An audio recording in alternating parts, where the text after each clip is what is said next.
NBC's Garrett Haake is covering the Trump transition. Former Congressman Carlos Curbelo is an MSNBC political analyst, and Maya Rupert served as a senior advisor to the Elizabeth Warren presidential campaign, also managed Julian Castro's presidential run. Garrett, let me get to you if I can. Let's walk through how involved Trump is in pushing Hegseth through. We're trying to get a better understanding of as if he is really investing capital in the effort to lobby senators here. You made a point earlier on MSNBC saying there's a vibe shift, but there's a difference between vibes and votes. He appears to be leaning in, but is that having any real impact?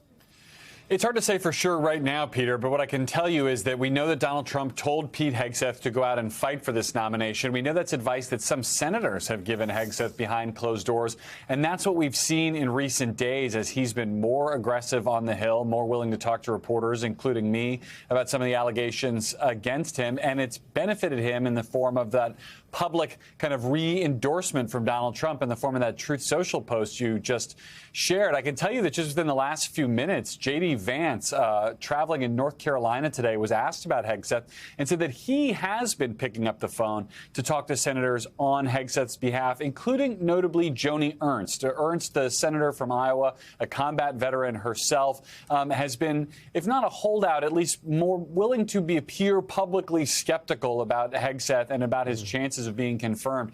If the pressure is coming from Vance, that's pressure from Trump by a different type. So I think we're seeing at least some more effort from Mar-a-Lago to push Hegseth, even if it's not Donald Trump himself picking up the phone. And to be clear, Joni Ernst, important in this for a variety of reasons. A, she's a Republican senator. B, she is a sexual violence survivor, a former Army National Guard member. She has served, so her view here, perhaps representing other women who may have concerns about this sexual assault allegation, could be crucial. Congressman, I want to get your sense of the fact that we are now hearing from President-elect Trump in the form of the social media post. He hasn't been so vocal on this. Now he is a bit more vocal on Hegseth. But as you know as well as anybody, he supports you until he doesn't. Well, Peter, it's interesting the way the president-elect is managing this transition and these nominees. He's providing them air cover, but he's certainly not getting his hands dirty. He's not bailing them out. He is making them stand on their own 2 feet and go out there and get those Republican votes. If he can't convince those 4 or 5 Republican senators, at least, who are skeptical of him, you're going to see not Donald Trump withdraw the Hegseth nomination because he doesn't want the perception that he's ever backing down. But you'll see Hegseth himself, as Matt Gaetz did, withdraw his name. But it is, getting close to the time where Hegseth is going to have to show that he has enough support. He's going to have some of those Republicans, I'm thinking of the 4, 5, 6, who said they would not support Matt Gaetz, to come out and say that they're going to be supporting him.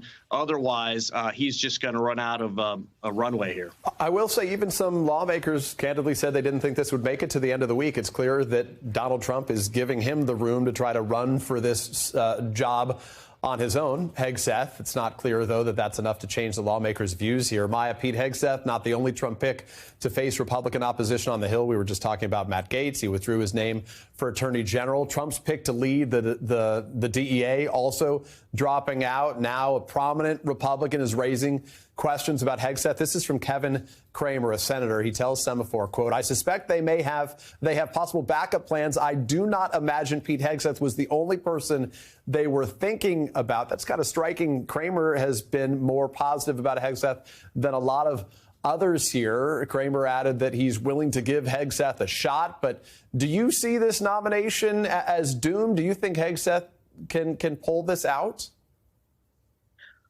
I don't think so. I don't think statements like that coming from the Republicans that Trump is going to need to support this nomination happening at this point are good indicators. And honestly, I mean, I think that beyond, he has a number of allegations he's dealing with. He's also dealing with a number of things he himself has said on the record about women in combat that I think, in addition to, you mentioned Ernst in her position, I think that there are things that, it's not a matter of an allegation, it's his actual position that I think are also causing serious problems for him and for this nomination.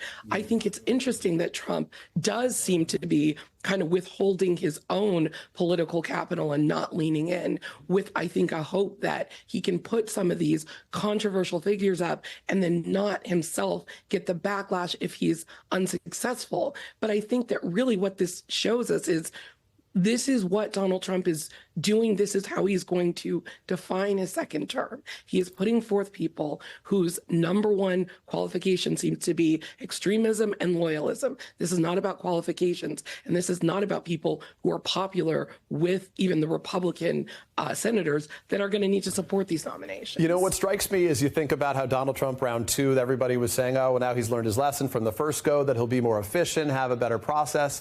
The first time around, only one cabinet pick, Andy Puzder, he was up for labor, dropped out. This time you have the potential that two do. The DEA is not a cabinet pick, but 2 + 1 drop out before the first several weeks are up here. Congressman, if Hegseth were to withdraw, then the conversation, even if he doesn't, then the conversation quickly moves to two other controversial picks. You still got Tulsi Gabbard as Director of National Intelligence, Robert F. Kennedy Jr. to lead the Department of Health and Human Services. What impact do you think this has on their efforts to secure confirmation, given that they're going to get a lot of scrutiny and lawmakers, clearly senators, are not afraid to do it? Well, that's right, Peter. And look, the first time is always the hardest. So with the Gates nomination, I really think that Mar-a-Lago, the transition, made it kind of easy for a critical mass of Republican senators to stand up and say, we're just not going to go along with this. And then with each time after that, it becomes a little easier. So I still think that the three, Gates having already withdrawn, Gabbard and Hegseth, are in real trouble. I see at least 6 or 7 Republican senators who would have a very tough time getting to yes on those. And again, because the Gates pick was so easy for Republicans to oppose, I think that kind of creates a slippery slope, and the administration is going to have to be a lot more conservative in a sense with all these future nominations.